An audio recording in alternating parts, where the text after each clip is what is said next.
Amen. Because we reverence the presence of God.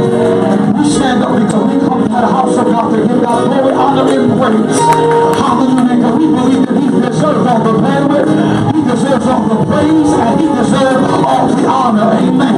And so I want you, amen, just to slip your hands before the Lord and give God a due praise. Amen.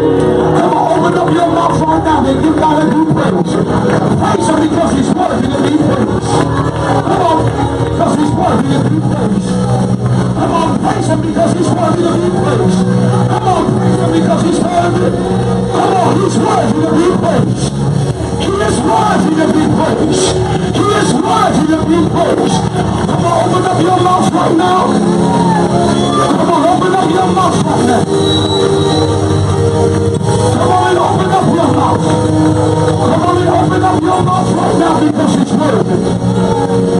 Come on, the Lord is worthy to be praised and adored. He alone is worthy. He alone is worthy. Open up your mouth right now and give God a praise. Because He alone is worthy. He alone is worthy. He alone is worthy. We worship you, Father. We adore you. We magnify you. We celebrate you. We thank you. We come to exalt you. Hallelujah. He's worthy. He's worthy. He's worthy. He's worthy. He's worthy. Hallelujah. All right, you may be seated in the presence of the Lord. Hallelujah. It's so good to see you guys this morning. Well, it was on our pastor's heart to do something different this morning. Amen. And so this morning it will be called Heart to Heart with Pastor Shannon. Amen. Amen. All right, so Pastor Shannon. Yes, babe. I'm sorry, first lady. Amen. The first question I want to ask you is probably the one that a lot of people may want to know. I want to know. What is the big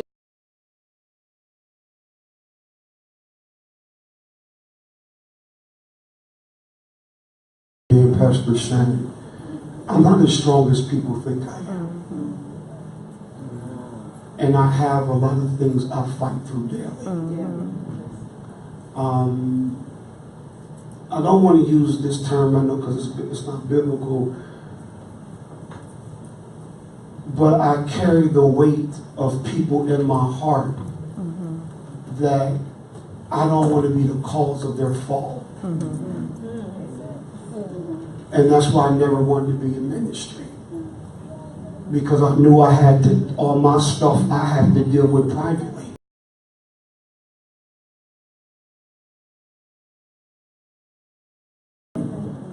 And I never wanted them to pop up while I'm preaching. But though I got struggles.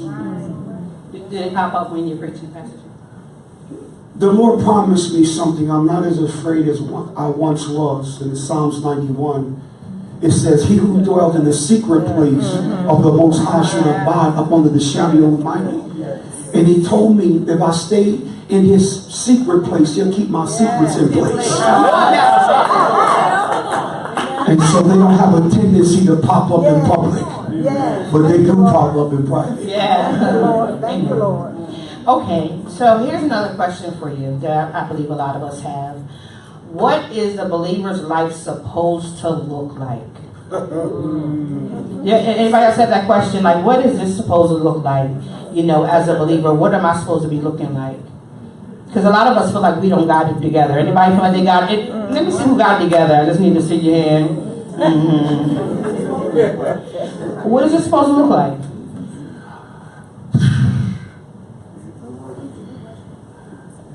It's a good question. That's an excellent question. I think number one, that people don't have a problem with Jesus, they got a problem with church people. All right. Because Jesus made it evident and open that he accepts people where they are. It's church people that put this false persona on people and make them holier before their journey can mature into. And so what people do wrong, they compare themselves with people. So they think they good. But if you want to compare yourself to anybody, compare yourself with Jesus, and you know you're still struggling. So what does this journey look like? I had a scripture. What does this believer's walk look like? Luke 9:23, Jesus says, if any man will come after me, let him deny himself and pick up his cross. What this life looks like, being a believer, God, I want to do it, but I won't do it because I love you. Yes, come on. God, I'm struggling, but I won't do it because I love you. God, I won't cuss them out because I love you. God, I won't live like this because I love you. But in my flesh, I want to do it. In my flesh, I want to have it, but I won't do it because I love you. So a believer's life is a struggling life that my flesh wants to do it, but my spirit doesn't. You understand what I'm saying? That's the life of a believer. That my spirit wants to obey God, but my flesh wants when it wants, how it wants, when it wants, and it wants it now. And my flesh is not saved. So a believer's life is a fighting life on the cross. You understand what I'm saying? And then it's not fair because we allow the world to make us say, I thought you was a Christian. I am a Christian. Just because I got a bad day don't mean I'm not a Christian. And Jesus said that I came for the sick people. So okay, yeah, my arm is sick, but my eyes still hurting. My feet is healed, but my chest need hurt. I am perpetually getting healed. Amen. Hallelujah. And I believe is stop allowing the world to dictate your salvation. I'm still saved. Even though I got a whatchamacallit in a hiccup, I'm still saved. Hallelujah. Don't let these church people, amen, back you down and judge you. Amen. Because if they say they were out sin, they are a liar and the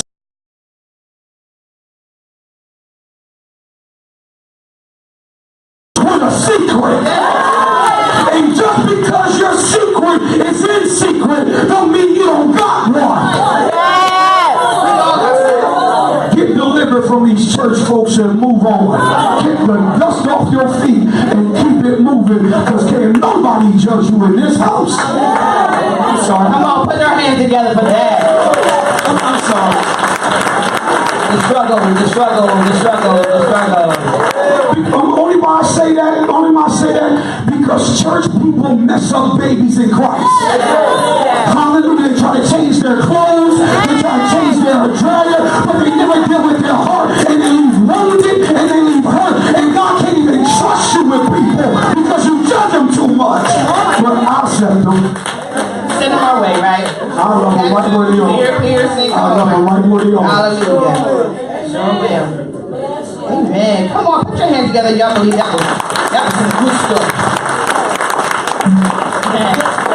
All right. So here's another question that we get a lot, and it's about relationship. We got to keep we are going to give you a chance to ask questions too. Okay. But here's the biggest challenge. What is the biggest challenge in transitioning through relationships? Because now I'm saved, and I think we hear this enough, where your circle changes and or the loneliness of the transition. I'm going to talk, there's two transitions you go through. You go through with your worldly friends and then your spiritual friends. So there's two transitions you go through. One of the hardest things for me was to give up my homies. Because we together every day. I mean, every day we together. Every day we doing something. And so to come out from among them was hard. Because it wasn't always that we were smoking weed, doing what we doing. We loved each other. And it was so hard to be without them. And I would cry a lot. I would, like, why? Because the initial stage of salvation is lonely. But I know I can't live saved and go to church and then I'll go to bar and then I'm going to church and then I'm going to the club. Like, I'm sending a confused message to them. Are you in or are you out? And with my homies, I wanted to be the real thing. Because I had a lot of my Muslim brothers and they're still my brothers today. But I would still watch them, come out of Jumu'ah and start hustling. Or go to the bar and drinking and different things like that. And so the secret, like, yeah, you do what you do, but you out here with us.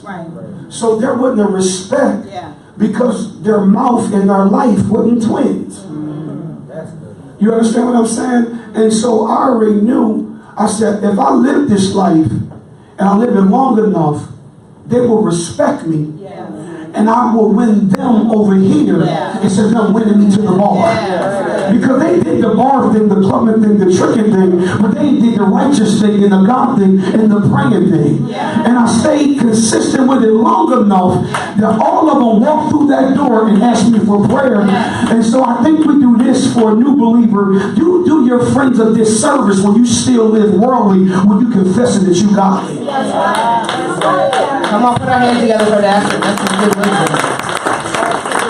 So that's the first one. So you said that's the worldly one. What about the other one, the spiritual relationships? The spiritual one's a trick. Especially if y'all urban like me.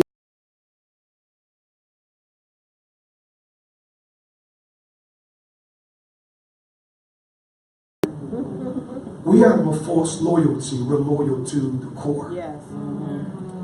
And when you're loyal and someone really stuck with you through a whole time, you feel like I owe you my life. Because everybody left me, everybody betrayed me, you stuck it out with me. In my heart, I owe you my life. And that's the way I interpret it. I owe you everything. Because I honor that. You understand? I tell my Mo, I said, I'm a process guy. If you stick with me with nothing, and I don't got anything, and you ride out with me, I owe you everything. That's how I feel about Lady McNeil. That's why another woman don't impress me, because she rocked out with me.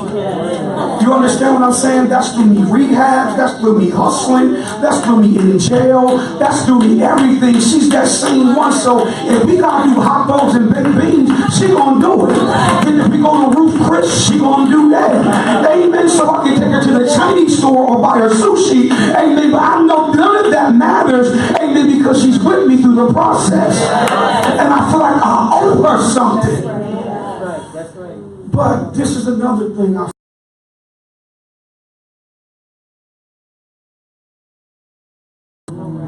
she didn't just take a picture of the one moment we was together. And there are certain people that started off with us in the faith, but they checked out, Yolanda. They said, I'm good. And so they want me to be loyal to a previous moment. And I had 5 other moments since then. But you only did count on that first moment, but I'm in the 2nd, 3rd, and 4th, and 5th. And where were you then? So you keep bringing it to my face that I rocked out with you at that one time, but I'm grown now. I'm different now. And I don't owe you nothing at the end of the day if you did it from a pure heart. And what church people do, they throw that devil card. Saying the Lord rebukes you. No, rebuke you. Okay, don't rebuke me. Rebuke you. It's not satanic because you got to work out your own salvation in fear and trembling. It is not satanic because I got to work on me. I can't always be there for you because I'm broken down and 2 broke people can't help you. So don't rebuke me, rebuke you. And I'm in a selfish moment right now because I'm not in a place to help nobody. So excuse me for not being there for you when you need me because I'm hurt right now. And church people a lot of times don't give you permission to be wounded.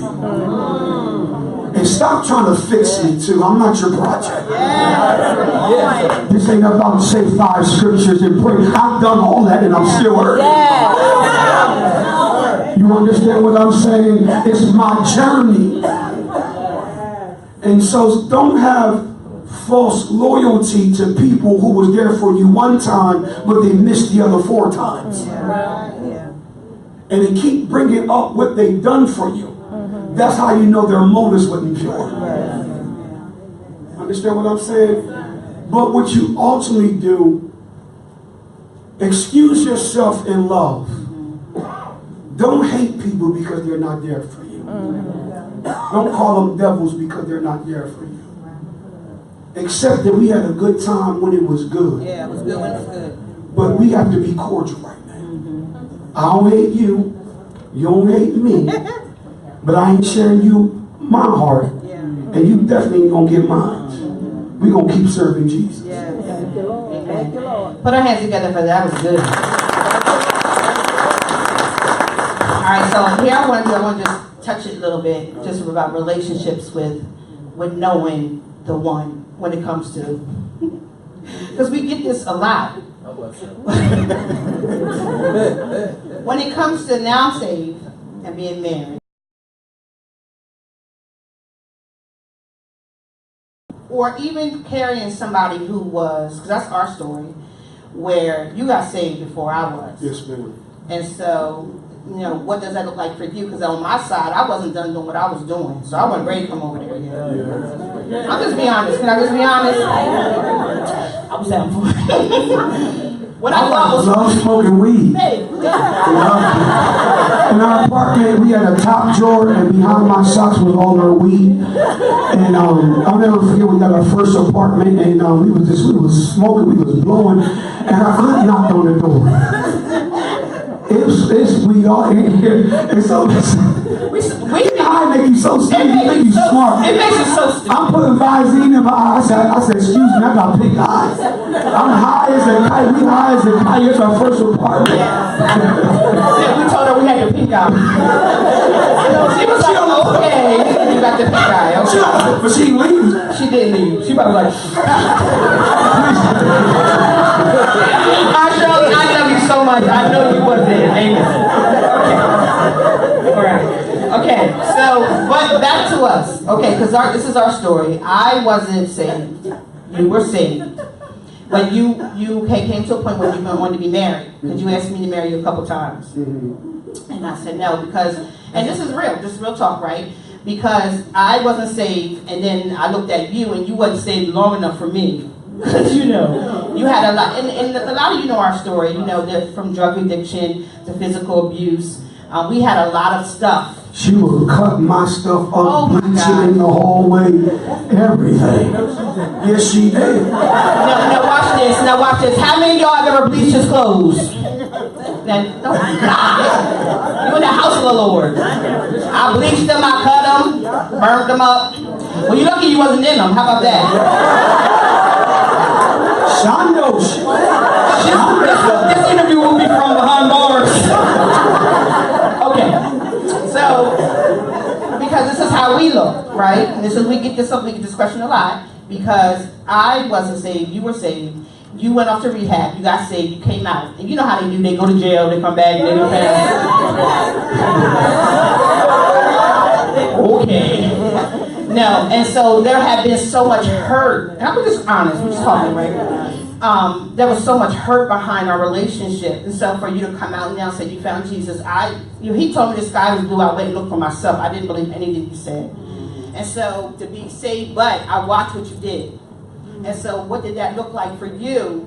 Because it wasn't so much a pressing thing for me to be married as it was for you. On my end, I really wanted to live right. I was frightened of relationships because the lifestyle where I come from, a man is more masculine with multiple women. And so he was called a clown if he had one. And so when I got the teachings of the Bible and I wanted to live right, And I'm going to be honest, I couldn't necessarily say at that time I knew you was the one. I just knew I wanted to live right. You understand what I'm saying? I didn't know enough about relationships or God to decipher, say, Lady McNeil, she's the one. I ain't see no beam in the sky. I ain't see no light.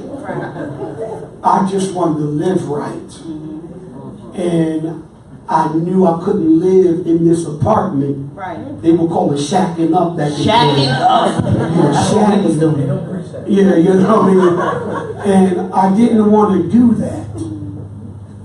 And I wanted to live right because I was born again. So at that time, I didn't know. I'm gonna be very honest with you. I didn't know. So would you want me to come back and now through some maturity? What would I look at now, or is that just a good answer? Is that a good answer? Is that a good answer?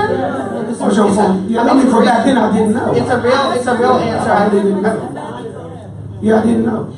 I think what that does happen, I think we get married for that reason alone, and then it's terrible. And it's terrible. I'd rather live in sin and ask God to forgive me than to marry someone who's going to kill me. I wouldn't have done it. This is a danger thing. Wanting to please God but fulfilling your flesh is dangerous. You'd rather be alone with God than marry the wrong person and put a curse on your life. God just happened to bless me in my folly, that even in my ignorance I chose, amen, my virtuous woman. That was just grace. That's grace. And with nothing that I've done, he graced us. Because we was grace. We was, and still just a little bit. No, we're other grace. Amen. Okay, so so you said that there was a maturity part that came with it. So when was that? When I start understanding, like I said, because I was street, I thought since I'm born again, I'm that dude. I'm coming home every day. I'm working. I'm not messing around with women. And I'm like, what else would you want? And I just said, listen. If I was on a block right about now, they would want this. So I felt like you should be honored that I'm doing this. I had that type of mindset. He said that. Listen, man, listen, you understand this? Right. If they knew I was on the market, I wouldn't be stressing like that. You should be honored to be with me. And I had that mind. I'm telling you, I really carried myself like that because of where I came from. Right. But when I found that normal men do what I'm doing all the time and they ain't doing something exceptional, I stopped patting myself on the back like I'm some elite man. I'm supposed to, amen, come home every night and be faithful. I'm supposed to pay the bills. I'm supposed to be honorable man. I'm not doing something phenomenal. I'm just simply being a man, and men who ain't saved do this. And so when I stopped being so full of myself, you know. Yes. This is for your ladies who like them bad boys. There's something else to come with this package. Hallelujah. Because he ego trip. He does. He's ego. A street guy is egotistical because he know they waiting out for him. But a real woman would change his mind. You understand what I'm saying? Amen? Because listen, this is what you should need to do, ladies. Hide yourself so he can find you. Because the Bible said that he that finds a wife. Amen. If you listen, why he gonna find if he see all the goodies? You ain't hard to find. You got this out, you got this out. You easily, amen. I can see you with a virtuous woman, amen. She hides herself just a tad bit to keep the mystery on her. Keep the mystery on. Keep the mystery on you.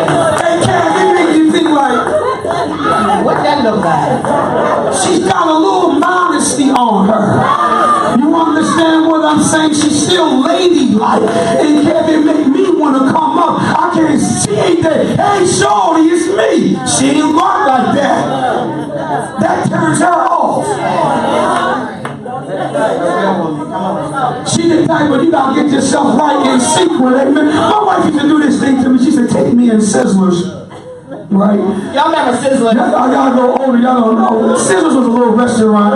It was like big time for, you know, on the street. And she would put her little napkin, you know, on her like this, you know. So I'm all right there. You know, and she'll drink Corona, and she'll pour it in a glass. You know, I'm like, hey. But she was so consistent at being a lady, it made me come up.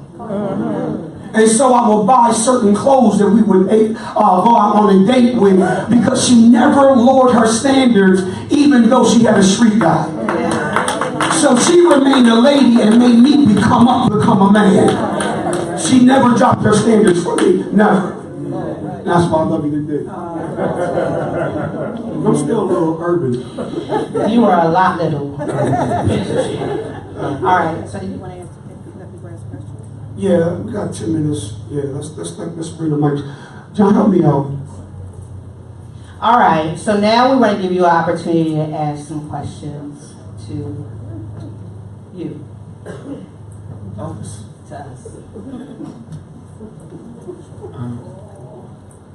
You got you can turn it down.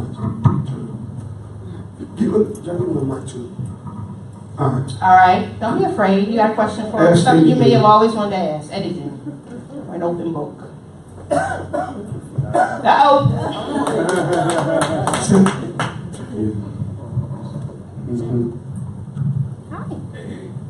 Go ahead, Joe.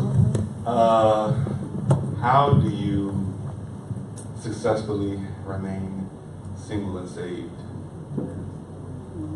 That's hard. I've never done it.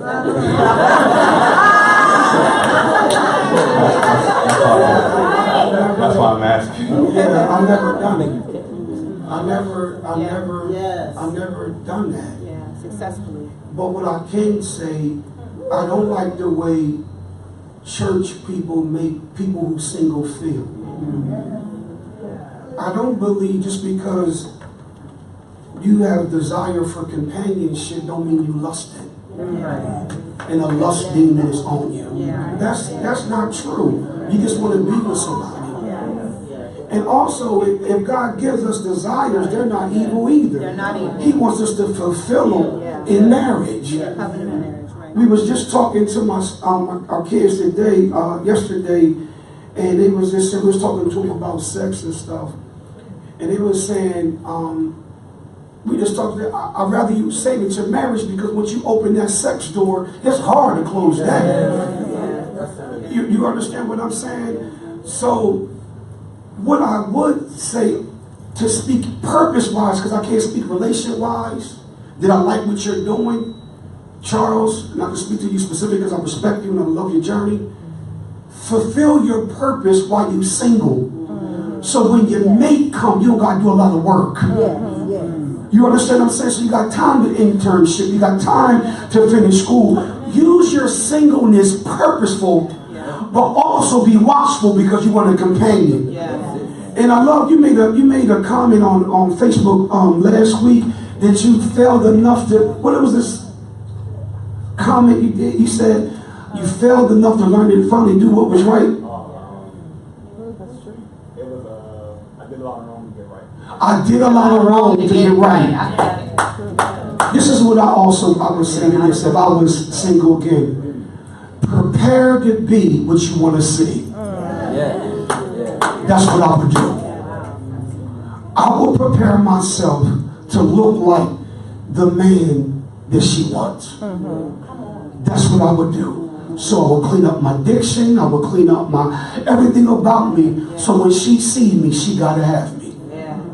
I will prepare myself. So singleness should be about preparation. But to have sexual desires or want to be with someone is not lustful. You just want to fulfill it within marriage. And you can help me a little bit more. I know I ain't touching the way I should touch it, and I don't got no insight to it, but I apologize. I don't know that struggle. All right? I'm going to work on that. All right. Question for those of us who are married or even desire to be married. I guess my question is, what are the most important things you need to do to maintain a good marriage? And maybe from a woman's point of view, and maybe as well as from a good. wife's point of view and a husband's point of view. Amen. Well, I do believe that marriage is work. I'm going to say it again for this side. Marriage is work. I'm going to say it for you all over here. Marriage is work. And I believe that it's a great work. It really is. If we're both working at it. I think what becomes tiresome if only one of us is working at it. Because if I've changed, but you didn't change, the relationship still hasn't changed. Right. We both have to be willing to change. And I think what happened with us, if we can be transparent, we were married for a very long time and then talking about divorcing. For a lot of people who didn't know that, now you do. We were almost at 10 years and we were talking about divorcing because we've been together since high school. For those who didn't know, so I was a freshman. What were you? I was a senior. I was a senior. He was a freshman. All right.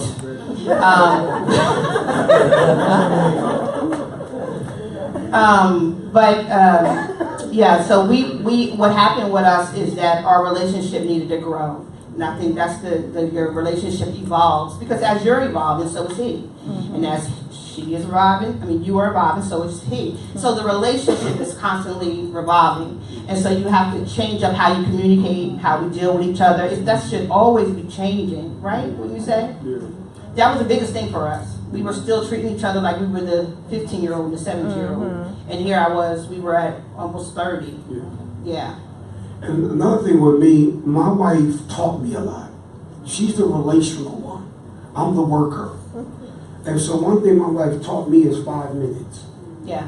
I'll wake up, hey babe, give me 5 minutes. Give me 5 minutes. And I'm like, come on, babe, I'm giving you 5 minutes. I'm vacuuming floor, I'm doing different things because my mind is getting it done. Yeah. I'm a worker. And she always taught me, no, sit down. And when I give her 5 minutes, I gotta be doing like touching her. I gotta be doing things. You see her right now? I gotta be doing all that because now I'm engaged in her. Now that ain't my normal mantra, you know. But what happened is she taught me by relationship is that like she's into me, like she loves me for me.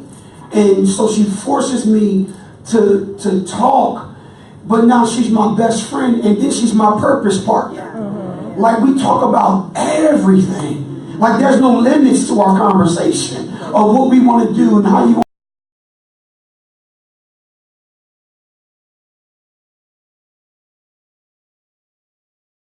Well, we see each other every day. You understand what I mean? So they ain't no missing each other. So this really got to work. We're always in each other's face.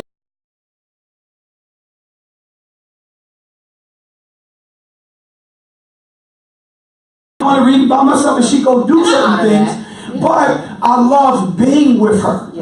You understand what I'm saying? So, and it's beyond sex. So a lot of times with married people, you'll find is they have a lot of sexual issues. They're no longer intimate to each other because they no longer respect each other no more. And you'll be surprised how the people who are single having sex and scared, and the people married are legal and don't touch each other at all because they're offended with each other. Do you understand what I'm saying? Well, you know what happens too is because if the only time you've come and you've connected with me is because you want to have sex. I do not want to have sex with you. And that's the thing about it. You haven't talked to me all day. You haven't looked at my face. You haven't touched my hand.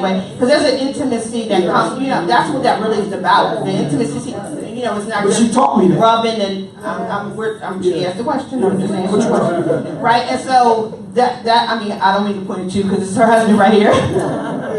But that's part of it too. Because the question is why? Why is that I cringe when he wants to have sex? Not saying that that's what's happening with y'all. I'm not saying that. But I'm just saying it happens. It happens. Hello. Where it was like, you ain't talked to me all day. You ain't talked to me in 2 days. You ain't kissed me, licked me.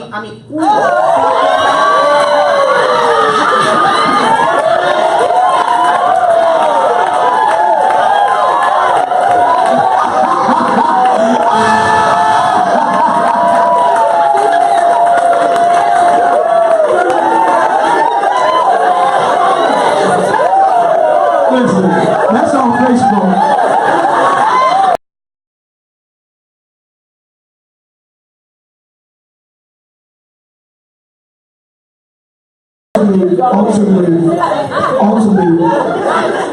Ultimately, you know what I mean is when you married, she's talking to married people.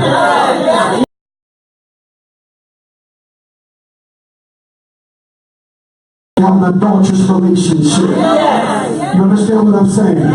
And because they don't talk or communicate and they want to be intimate, it's shut down, and that marriage will turn into adultery.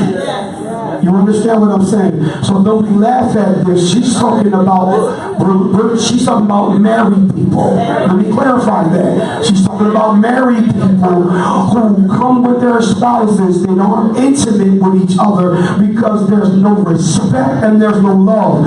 Once the intimacy is cut out from the relationship, he or she gonna be flirting with other people. You understand what I'm saying? And so it's vital that you learn intimacy. Intimacy is not sexuality. Intimacy is saying into me, see. It's not sexuality. And so when you get married, you want intimacy, not sexuality. The sex is different from that. And so what happened is a man go have an adulterous relationship and then you think she loves you, but that's wrong. You having a relationship outside your marriage is wrong, and the only reason your wife or husband are not intimate with you because they no longer respect you. So now you go and live a lie with somebody else. So remember when she's saying the kissing, the hell, and all that, she's talking to married people. Who is she talking to? Mary. Who is she talking to? Mary. Who is she talking to? Mary. Before you, Mom, go ahead and say. I got you next month. You guys said that, my question is kind of sort of towards First Lady. Okay. That before you guys were married, it was rough. So what made you stay? I'm still answering myself.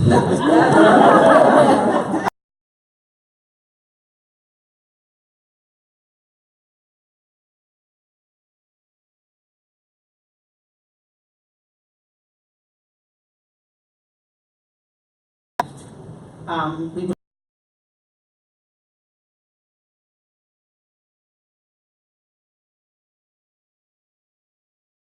a good marriage. And so, when he came to me, he sat me down and said, I'm trying to live right, but that wasn't a reason for me to get married, because you want to live right. You know what I'm saying? I was like, okay, because I was good with what we were doing, because I felt like I always had a way out. But his consistency is what really is why I'm still here today. It's the consistent person that he is. It wasn't just what he said, it's also what he did. I think that happens a lot. A lot of people say one thing, but then they're doing something else. And so his word matches deed. So And I don't know if that answered your question. I think love is not enough. I know we wanted to say it one more time. Say it one more time. Say it one more time. Love is not enough. Not enough. I don't know what I was going to sing, but it isn't. And the thing about it, especially when you've been together, because you've been with your boo for a long time, I think we want it to be enough, but it's not enough, and it has to evolve. The relationship, we have to be on the same, at least if we're not on the same page, we got to be in the same boat. Right. You understand what I'm saying? Like, I can't be here and you like way over there around the corner, over the bridge and through the woods, because then we can't even connect at all. Another thing, ladies, this is what you don't tolerate, and you gotta leave when he put his hands on you. Leave. Yeah. Leave. Leave. Abusive relationships are terrible. You understand what I'm saying? I want to just still say to you that, I'm sorry, I still want to say to you that it's okay to be kind of scared. Because you question, oh my God, is this the right thing? Is this the right one? Because even when I finally said yes, I was still like, oh my God. To the point where when we were walking down the aisle, my father said, you know you don't got to do this, right? You know, and I was just like, oh my God. But when I looked at him, he had started fasting, and he had lost all his weight. Then I thought he was really crazy because he was real skinny because he was fasting. But what he was fasting was on his side was just to stay faithful. I fasted for like 6 months and he told me I didn't want another woman. And I thought on my end, that's so impossible for one man to be with one woman. And I watched my mom go through an adulterous relationship. And my mom's foremother was a preacher at that. And I watched a level of pain that my mom had, because my mom is an honorable woman. Like, my mom is a woman, like, she a hard worker. Like, she never gonna be a woman that needs a man. She'll be a woman that wants a man. And I watched her take care of my sisters and all like that. But I promised myself, I said I would never hurt a woman like the way I saw my mom hurt. And you know, since going, how many, 25 years, 24? We've been married. We've been married 23 years. 24 years. I've never cheated on her. I've never been with no other woman. I've never, you know, been in any type of situations like that. And God has honored that. Put your hands together for that. He's honored. Lord, don't let her go to jail. We got 5 minutes to give. Come on, Mama. I just wanted to say, when she asked the question how to keep a good marriage. One thing is we as church folks need to recognize and commit to that marriage is our first ministry. That's good. We can't make the church first. Yeah. And a lot of times we make that mistake. Yeah. And also too is that my marriage can't be like very marriage. So I can never compare my marriage to somebody else's. Because we're 2 different people and there's still 4 different nations coming, because you have what's your maiden name? The Shields. The Shields. You have McNeil, and then you have your father's people. He has his mother people. See, you got all these nations coming together, right? So therefore, you got different generational things to deal with. So never compare your marriage with anyone else. Never try to make your marriage like someone else's. And also, too, keep people out of your marriage. That's what I had to learn. Because what they tell me might not be for my situation. Say it again. Say it again. What they tell me might not be for my situation. It might be for their situation. And always know that who you love and who you choose is who you choose. But after you get connected, just remember you're going to have to deal with it. Yeah. You know, you're going to have to work that out. You can't. Don't put all that on your pastor either. Because you make that choice. Yes. So make sure, and for the women, you definitely have to have a prayer life, and God will show you different things to do in the situations, you know, and He'll show you how to talk to your man. Yes. You know. Yes. And you know, all women have to be a good listener. And I know my husband is a talker. Yes. And you know, when we first got married, 2 or 3 o'clock in the morning, he would wake up and want to talk. And when I came from the country, the only thing that was up during that time was the dogs. Yeah. But it's different things that you have to go to God and ask God for your marriage. That's good. Let me hear, come on now, my young people. Come on, I got y'all here. Come on, some of my young people. Let me hear something from you.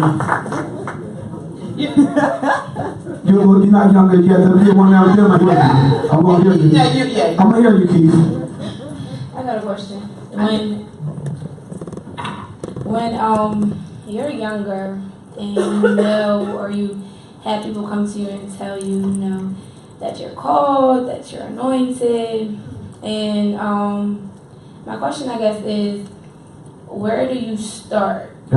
So, like, if you're saying I'm anointed, you're saying that you see that I'm supposed to be preaching, you see that, you know, I have this call in my life, and you're like, okay, getting the word, but the Bible is huge. So where do I start? Like, tell me where I start so that I can grow or be groomed, and I can hear from God a little bit clearer and more direct, because it can be confusing. So where would you give advice to young people who are trying to be better and grow closer to God, what would be that starting place?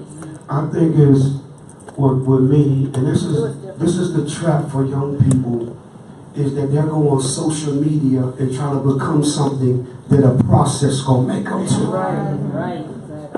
The calling starts with the acceptance, and then you go to the war. What you should do is connect to your leader and work with him or her through a process of mentorship. Because having a gift without knowledge is zealous, and you'll hurt yourself to become glamorous before you was processed. So the devil loves gifted people, but he runs from character. And so when you got this gift, it's good to accept it. Then part 2, go through training. You understand what I'm saying? It's different from this generation. See, when I was in they'll say you call, but sit your tail down. And I still had to be faithful to Bible study. I had to be faithful to prayer. I can just tell them I was called to preach.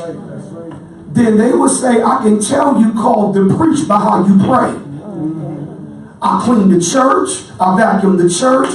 They didn't give me the pulpit and first gave me a broom. You understand what I'm saying?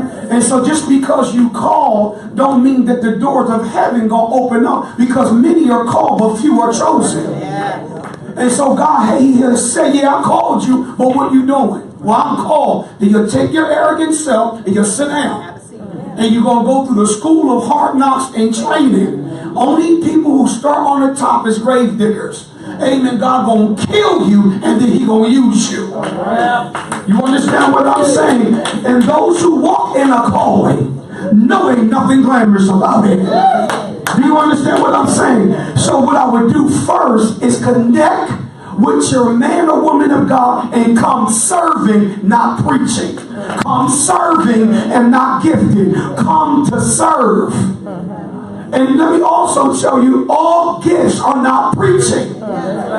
Some of you are gifted to be a lawyer. You're gifted to be an entrepreneur. So all gifts or callings don't mean I'm to preach in the pulpit or do something. Amen. You're gifted in your psychiatrist. You're gifted in your psychologist. You're gifted in your school teacher. You're gifted in your engineer. You're gifted in so many areas. Don't let the church stifle you of what they call giftedness and anointing. All right, but start with talking and sitting down with your man or woman of God. And if they can't see you, then you're in the wrong church. I want to add to that. I think when we have just a more personal, it's almost like building a relationship. You know, you just spend time with God.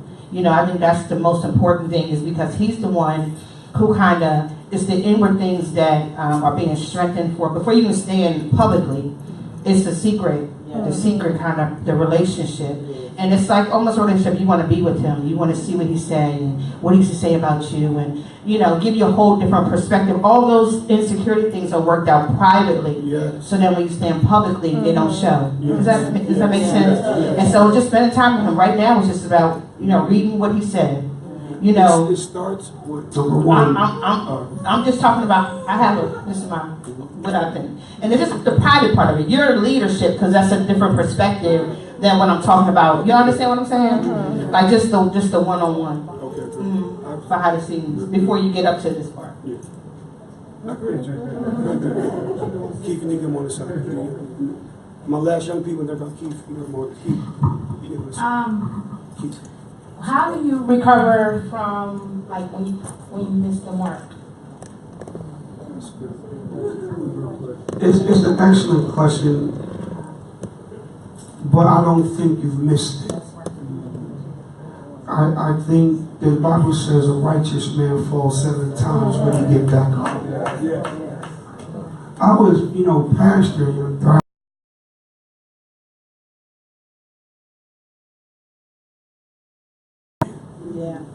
I didn't think, I thought I missed it, I failed God. He ain't gonna never use me again. But look at y'all. Yeah. Amen. This is what you call, I didn't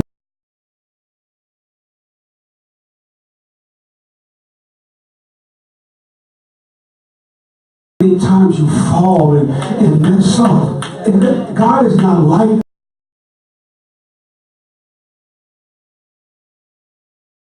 to run from him. I'm going to tell you, he'll be right there. You understand what I'm saying? Like, you know, I'm way in North Carolina. I'm selling shoes.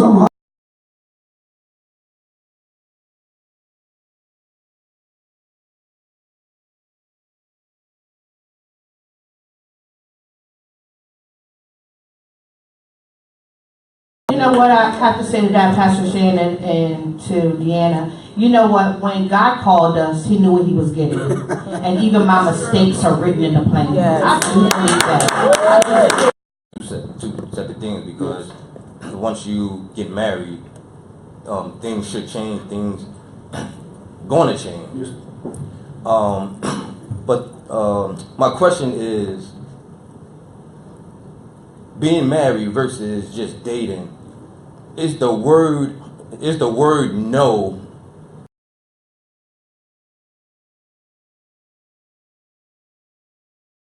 for anything? No, like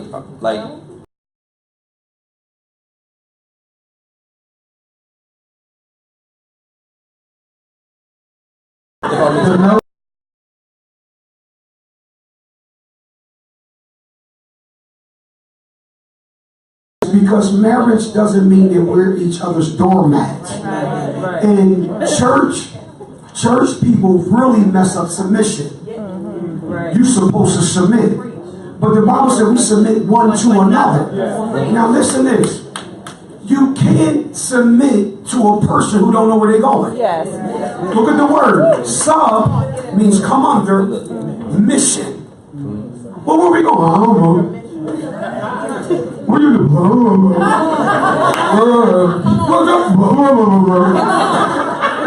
Oh, you want me to submit? You want me to follow you? Yeah. No, what he gets is respect, or she gets respect. You can't expect me to submit to someone who don't know where they're going. And God is not requiring that from us. So in submission, it means I come under a mission and we got to submit one to another, because her mission for finances might be stronger than mine. But then my mission of prayer is stronger than hers. So we're perpetually submitting one to another. And let me tell you this, lady, well, you're supposed to be a head. How can a 13-year-old be a head? You knew you was messing when he was a boy. Oh, now you want to be the head. He can't. He's going to develop into what he needs to be. And give him a chance to develop. He's not there yet. So I believe that there are a lot of no's, not yet, I don't understand.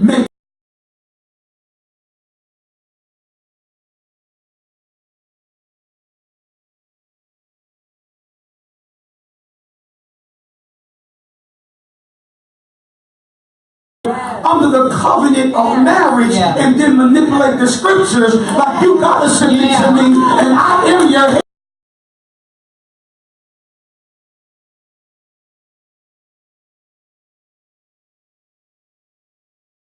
Okay. Yeah, mine is all. Yeah. All right, this gotta be. If you can think of it, Keith, after you get it, come on, let's one stop this.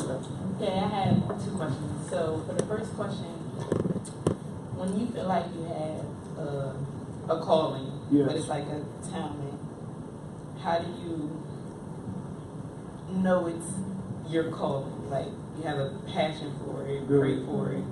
So how would you know this is for you? The first question is, when you got passion for something, how do you know directly you called to that area? You grow in certain areas. When I first came off the street, I wanted drug and alcohol counseling because I just wanted to help people get clean. I stayed saved long enough to say I do not want to do that for the rest of my life. Then I went to school with Go Beat with business administration. You know what I mean? And so I kept on evolving about what I want to do, but would never change. I wanted to help people. But with specific location, that evolved based upon my maturity. You understand what I'm saying? But what did not stop, I still had a heart to help people. But the category in how I help, that evolved.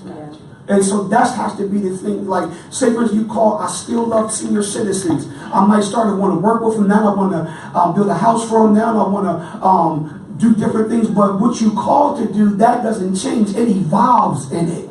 And so that's how you know your specific area. You might like working with young kids. You might like working with younger teenagers.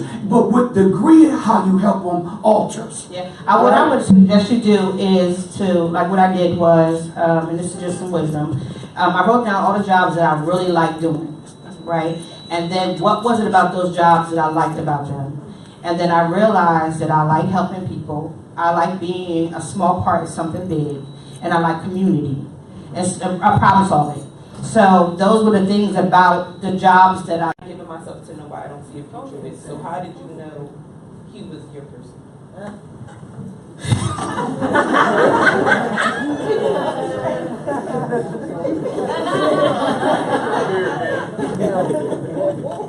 I never heard her say I want to know.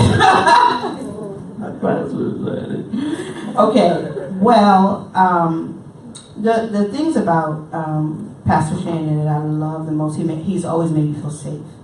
And he's always somebody who's always been a protector. That's a good thing and a bad thing, because you know, I love that he's crazy because he's gonna make me feel safe, but then he crazy, so then you like, he crazy. Okay. Seriously, how many had crazy boyfriends? Come on.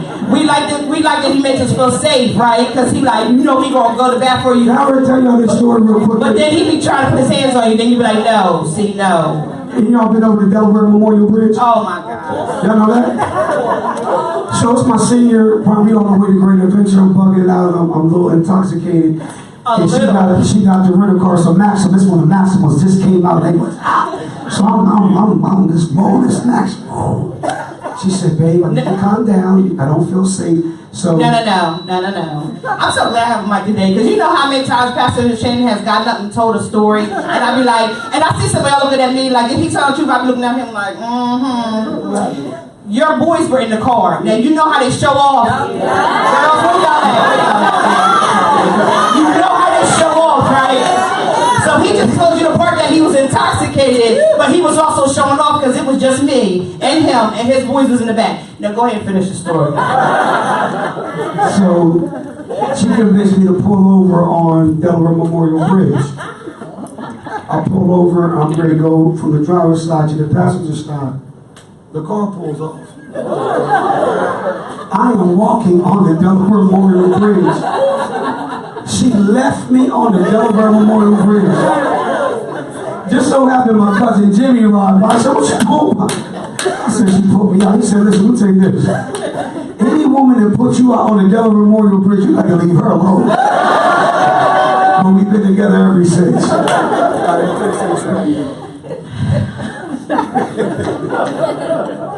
I know the more we tell stories, you're like, why are y'all together? Look, the Bible says he takes the foolish things of this world to confound the wise. I promise you it's the truth. Why am I with Pastor Shannon? I think it changes. Does that make sense if I say that? It does, because when I first was with him, like I said, I was one of them girls who liked the bad boys. Why do we like bad boys? I don't know what. There's a reason why they're bad, right? It's in the title, Bad Boys. I mean, and we like surprised when he's bad. Like, oh my God, you're bad. Like, he's a bad boy, right? It's just the stuff you learn as you get older, right, Keisha? Mm-hmm. But I think it evolves. It evolves for me. I mean, I think. And I'll be really honest, I think you were like a project for me. Seriously, girls, you know what I'm talking about, right? Because he was like unlovable and nobody was there for him. And I was going to be that one that was, no, don't look at me like that. How many of y'all have been in a relationship where y'all were like, I'm going to fix him, oh my God. I'm going to love him so much, he going to change. That's why I said love is not enough. And so, that's what it was at first initially. It's just that you had such a, you're just your way you were raised and no shots out to Mom Linda, because Mom Linda, you did a wonderful job. She was like, what you mean? But he was he was always more mature, a lot older than, he still act like that. You would thought this man's like 50, 60, right? But he just needed to be loved. That's how I felt when I met him, you know. And then so I stayed then because of that. And then I tried to get out. He was crawling through windows. He would show up at my door. He'd show up at my job, you know. Bad boy, I told you. It's in the name. And so when I tried to get away from him, I couldn't. And you know, because I did try, right, Bertie? And so my cousin Bertie was like, yeah, I was there for all that too. But the reason I think that there's so much over the 20-something years. We've been together almost 30 years, actually. Y'all put your hands together for that? 30 years is a long time. But I think the things that I love and I appreciate the most about you is now. It's just how passionate you are. And I've gotten to see, like, God is real. If I don't believe it for nothing else, I believed it for you. Because I saw the hand of God on your life from what was and now is. I've seen it with my own eyes. I feel like this, I always say this about him, that you ever watch the makeover story? You know, I mean, and you see, y'all come in after they've been made over, because y'all come over after he's been made over, right? And y'all like, oh, okay. But then when they put the picture up on what they used to look like, you be like, wow. You know, and that's my life, you know, when I sit and watch him preach and minister.